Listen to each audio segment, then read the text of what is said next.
The mid-1960s. It was a time of boundless optimism in America, a time of sharp suits, sharper style, and the siren song of the open road. The post-war boom had given rise to a new kind of buyer, someone who had made it and wanted a car that said so.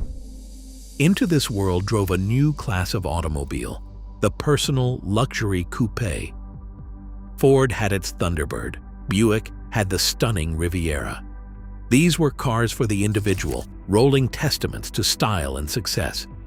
But over at Pontiac, General Motors' excitement division, they were playing a different game. Under the visionary leadership of John DeLorean, Pontiac had cultivated a reputation for performance that was second to none. And in 1965, they perfected their formula. The result was the 1965 Pontiac Grand Prix two-door hardtop. It was Pontiac's flagship, a masterpiece of subtle aggression and sophisticated luxury. This was the car that proved you could have a corner office on wheels with a drag strip-ready V8 under the hood. It was, quite simply, the gentleman's hot rod. Historical background and evolution. To truly understand the 1965 Grand Prix, you have to rewind the clock. Back in the late 1950s, Pontiac was seen as reliable but dull. But that changed when Bunkie Knudsen took the helm in 1956. Knudsen had a radical vision to transform Pontiac into GM's official excitement division.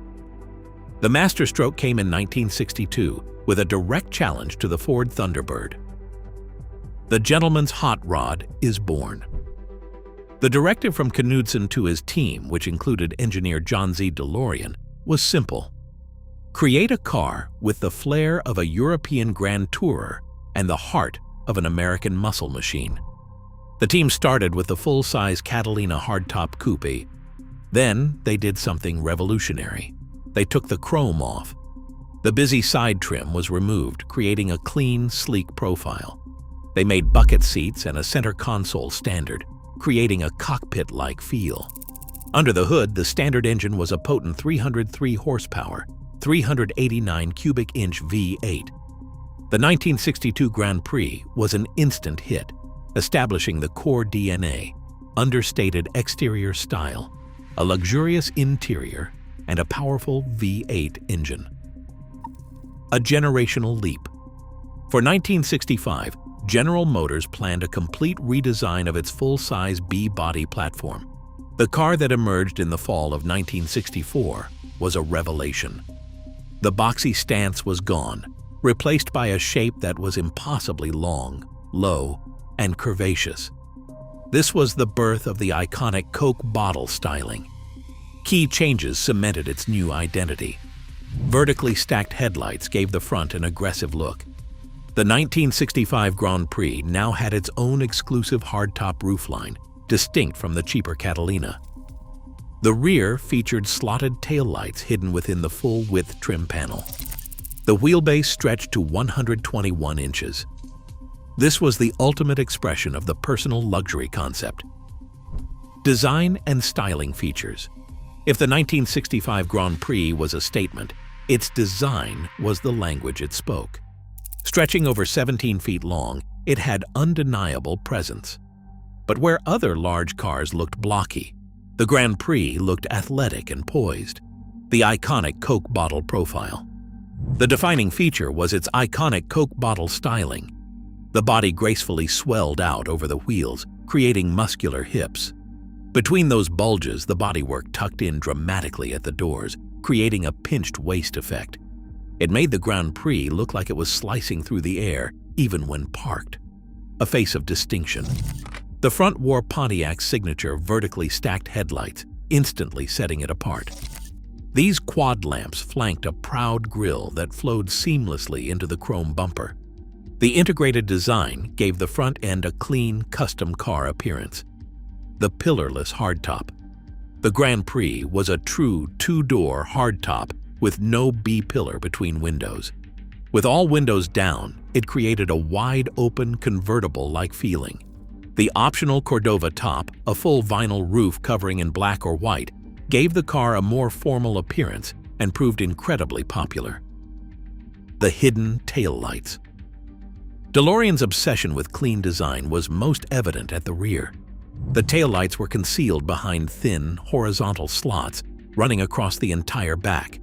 They stayed invisible until the brakes were applied, and then they glowed through the louvers. This feature was futuristic and gave the rear a sleek, modern look that was years ahead of its time. Inside the cockpit. Stepping inside was like entering a private jet.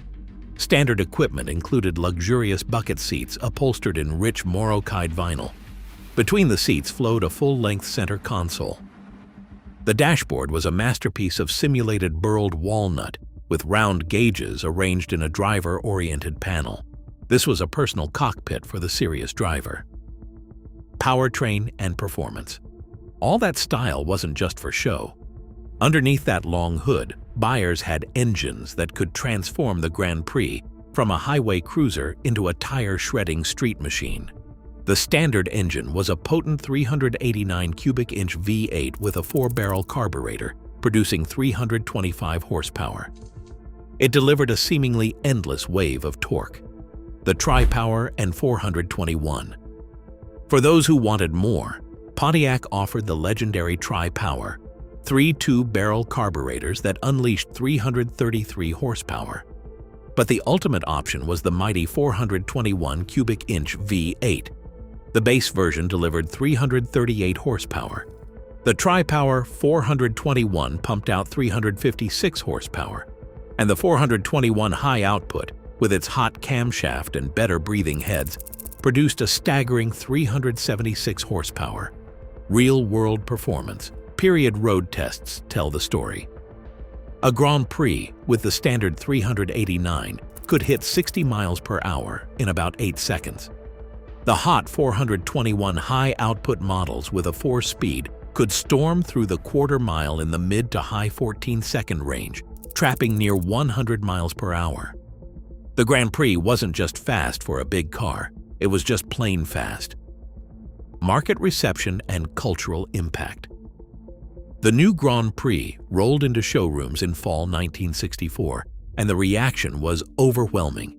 Pontiac sold 57,881 Grand Prix for $1965. This was a colossal leap. The Grand Prix battled the Ford Thunderbird and the Buick Riviera. While the Thunderbird held the top spot with 74,972 sales, the Grand Prix outsold the Riviera's 34,586 by a massive margin, becoming the number 2 player in the segment. Pontiac's advertising was sophisticated. The tagline was simple: the quick, wide-track Pontiac Grand Prix. Magazine ads featured illustrated scenes at modern homes and exclusive country clubs. One famous ad proclaimed, "You're looking at the closest thing to a GTO that looks nothing like one." Restoration, collectibility, and legacy. Today, the 1965 Grand Prix is a highly desirable collector's piece. Because it shares its B-body platform with other Pontiacs, many mechanical parts are available. The challenge is finding Grand Prix-specific parts like the unique grille and louvered tail panel. The car has become known as the thinking man's muscle car. A solid driver-quality car with the standard 389 cubic inch V8 engine can be found for $15,000 to $25,000. Show quality examples bring $35,000 to $50,000. Factory-documented 421 HO cars with 4-speed transmissions are 6-figure vehicles, bringing over $100,000 at major auctions. More than a collector's item, the 1965 Grand Prix left an indelible mark on automotive design. It perfected the personal luxury coupe formula. Its blend of Coke bottle styling, driver-focused cockpit, and serious V8 power became the template for countless cars that followed. The Grand Prix proved that a big car could be beautiful, that luxury did not have to be boring, and that performance could be delivered with sophistication. It was a defining car of the decade, a rolling testament to a time when style and power drove hand in hand.